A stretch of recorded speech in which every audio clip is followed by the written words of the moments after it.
साहब सलाम। बघेल राजाओं की गौरवशाली गाथा की इस कड़ी में चलिए आज इतिहास का एक ऐसा पन्ना खोलते हैं जो एक नई शुरुआत की कहानी कहता है। हम बात करेंगे एक ऐसे शासक की जिन्होंने अपने वंश के लिए एक नया रास्ता बनाया।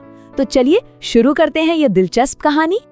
तो सवाल सीधा सा है, बघेल वंश में वो पहले राजा कौन थे जिन्होंने खुद को सिर्फ राजा नहीं बल्कि महान राजाओं का राजा यानी महाराजाधिराज की उपाधि दी?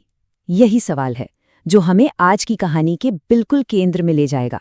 और इस सवाल का जवाब है महाराजा बल्लार देव सिंह। जी हाँ, यही वो पहले शासक थे जिन्होंने ये शक्तिशाली उपाधि धारण की।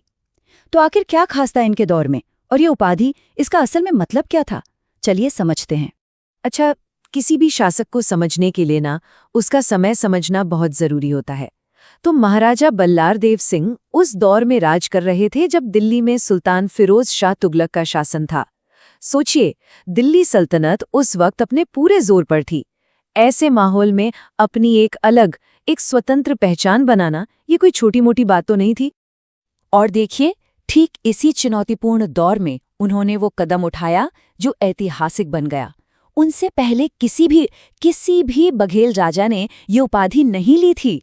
ये सिर्फ एक टाइटल नहीं था, समझ लीजिए कि ये उनकी बढ़ती ताकत और उनके बड़े इरादों का एक खुला ऐलान था।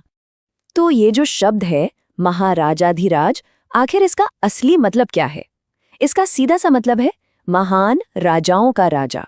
मतलब एक ऐसा शासक जो सिर्फ अपने राज्य का ही नहीं बल्कि आसपास के दूसरे राजा भी जिसे अपना सबसे बड़ा राजा मानते हों। एक तरह से ये उनकी सुप्रीम पावर का सिंबल था। लेकिन कहानी सिर्फ महाराजा की उपाधि पर खत्म नहीं होती। अरे नहीं, बिल्कुल नहीं। उनके राज को असली शक्ल देने में एक और ताकत का बड़ा हाथ था, और वो थी उनकी रानी। तो चलिए कहानी के अगले हिस्से में चलते हैं और देखते हैं कि इस जोड़ी ने मिलकर कैसी विरासत बनाई। तो महाराजा बल्लारदेव सिंह की शादी हुई थी रानी राजला देवी से, जो कि चंदेल राजा जसराज देव की बेटी थी। अब देखिए, उस जमाने में ऐसी शादियां सिर्फ रिश्ते नहीं जोड़ती थी, ये बड़े बड़े पॉलिटिकल अलायंस हुआ करते थे। इस एक शादी ने बघेल और चंदेल, दो बड़ी ताकतों को एक साथ ला खड़ा किया था।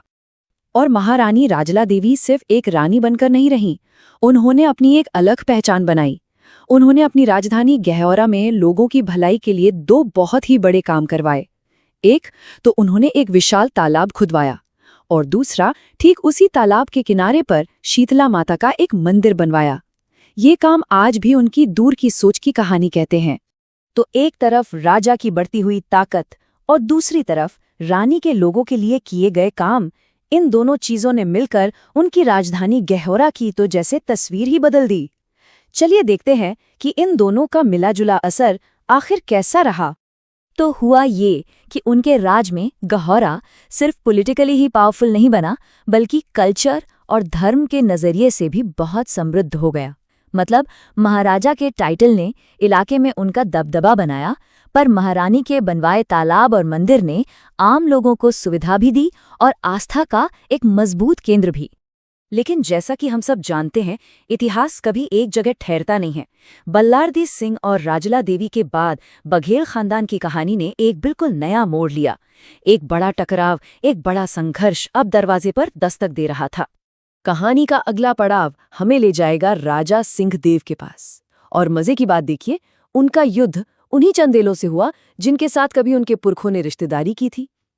ये लड़ाई रघुराजानगर के दक्षिणी इलाके में हुई थी, और इसने इस पूरी गाथा में एक बहुत ही रोमांचक मोड़ ला दिया।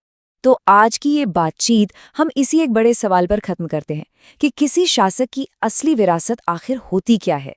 क्या वो महाराजा बल्लादेव सिंह की तरह महाराजाधिराज जैसी बड़ी बड़ी उपाधियां होती हैं, या फिर रानी राजला देवी के बनवाए उन तालाबों और मंदिरों जैसी चीजें जो सदियों तक लोगों के काम आती हैं और आज भी अपनी जगह खड़ी हैं?